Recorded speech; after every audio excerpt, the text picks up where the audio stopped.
government or departments, shifts in policy or in practice, I think can really be found within our Department of Family and Support Services. This accelerated moving event, it's called, is something that is really new in 2021.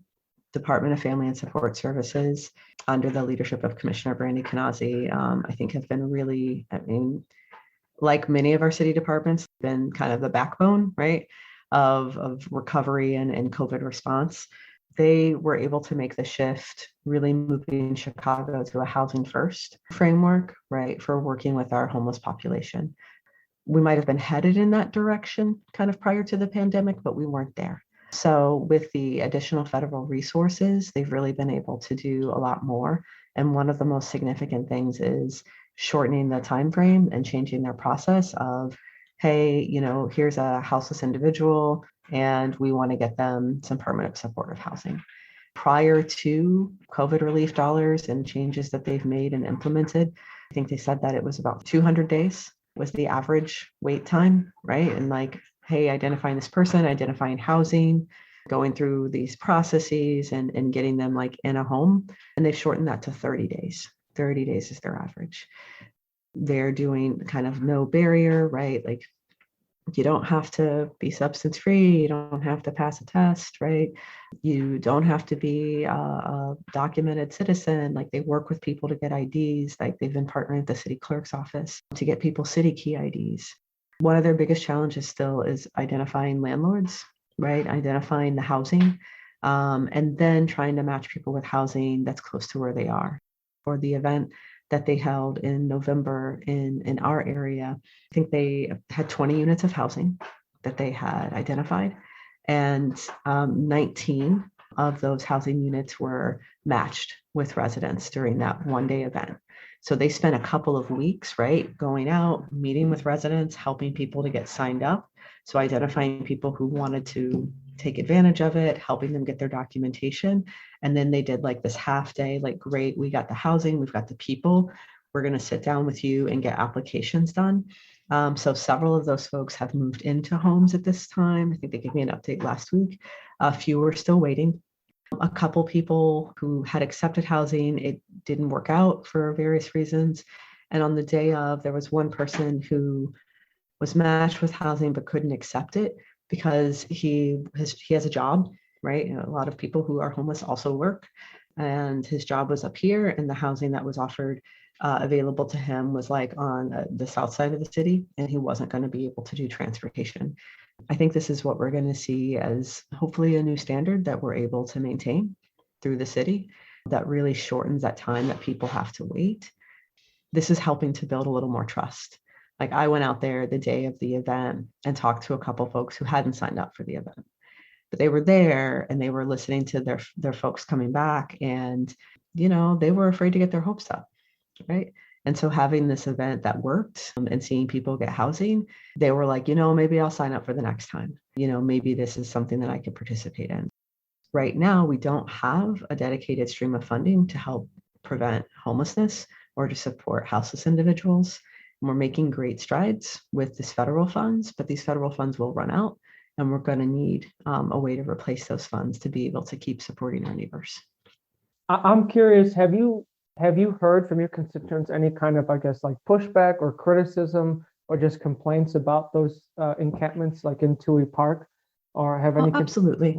So absolutely. So I'm curious, like in one part of it could be like that NIMBYism and not in my backyard, where they might support things that you have initiated, but they just don't want it like in their area, and that could be very difficult for those homeless individuals, because like people support it, but they don't want it where they live. So like, where can we have it? So I guess I'm just curious, what would you say to those people, like, I guess, a defense of your initiatives? So we had a lot of residents who reached out who were really unhappy about the fact that an encampment had developed in Toohey Park and wanting me to do something about it. We had a couple good community meetings about it. And from the aldermanic space, we really try and hold space for everybody's experiences. So like our first meeting, I just asked people to kind of speak from their personal experience. And there were people who I think across the board however they went about expressing it, people wanted these people to get housing, right? And that's what I took away from it. And so that's where we kind of focus it's like, you want these people housed, they want housing, we want to get them housed because it's not going to be safe for them to be out here, especially during the cold. And so that's where we focused on, right? So like, what's the solution? The solution is housing our neighbors. Certainly, there were people who were like, why aren't the police just shipping these people out? It's illegal for them to camp in the park. And then there were a lot of folks that were like, hey, I feel really bad that you are homeless and that you're here. And also, we don't have bathroom facilities for you. And now there's a lot of human waste, like right in my like by my garage. And there were real concerns and consequences, right, of not having adequate facilities and not having sanitation for our neighbors there that other people had concerns about. So everybody's experience is valid, right? And it's a difficult space to be in and a difficult space to facilitate.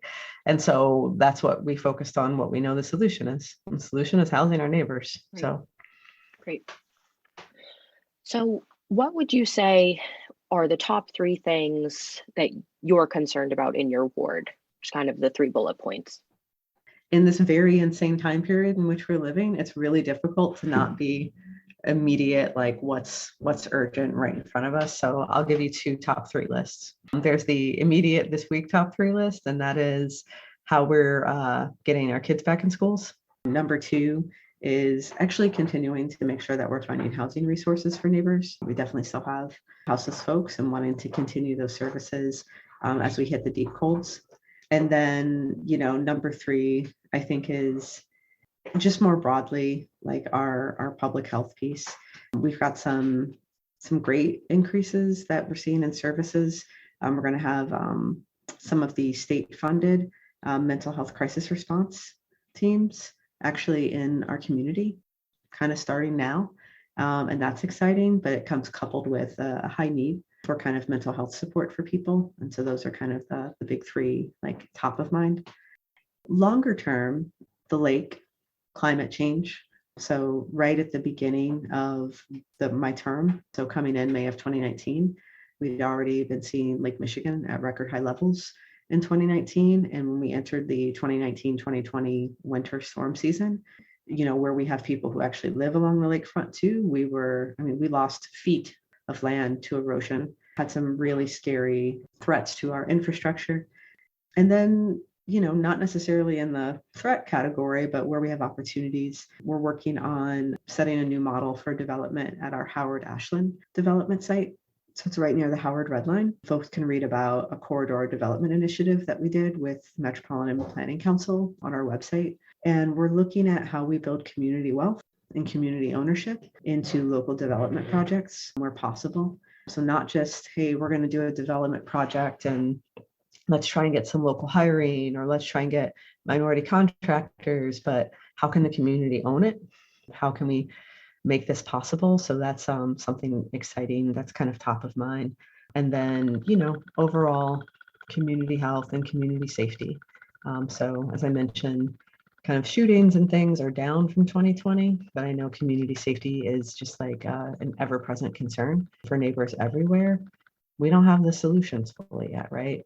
We've had some great kind of violence interruption groups, like from the CP4P program with One North Side, with ECCSE, the ex-cons for community and social change. So we've got presence of groups, right, who are doing on-the-ground community violence prevention work, but really wanting to see more of that and feeling like, we have a responsibility to advance that in our community. Awesome. And then, so final question.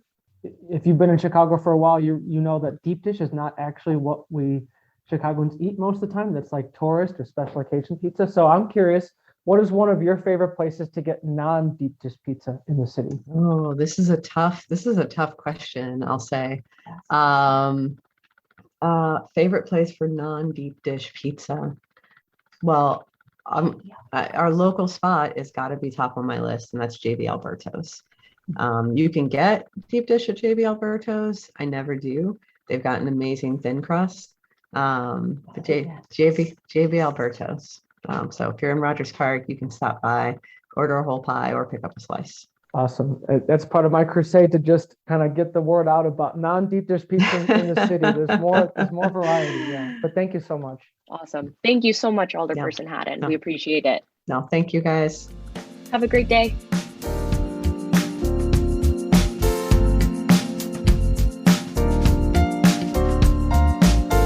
Thanks for listening. Tune in next time for an interview with Mike Rodriguez, Alderman for the 22nd Ward, which includes the Little Village neighborhood. This podcast was produced, recorded, and edited by myself and Eric Geber. Background research was done by Elliot Danis, and graphic design was done by Olivia DePriel. As always, shout out to the University of Chicago Public Policy Podcast. The making of this podcast wouldn't be possible without them.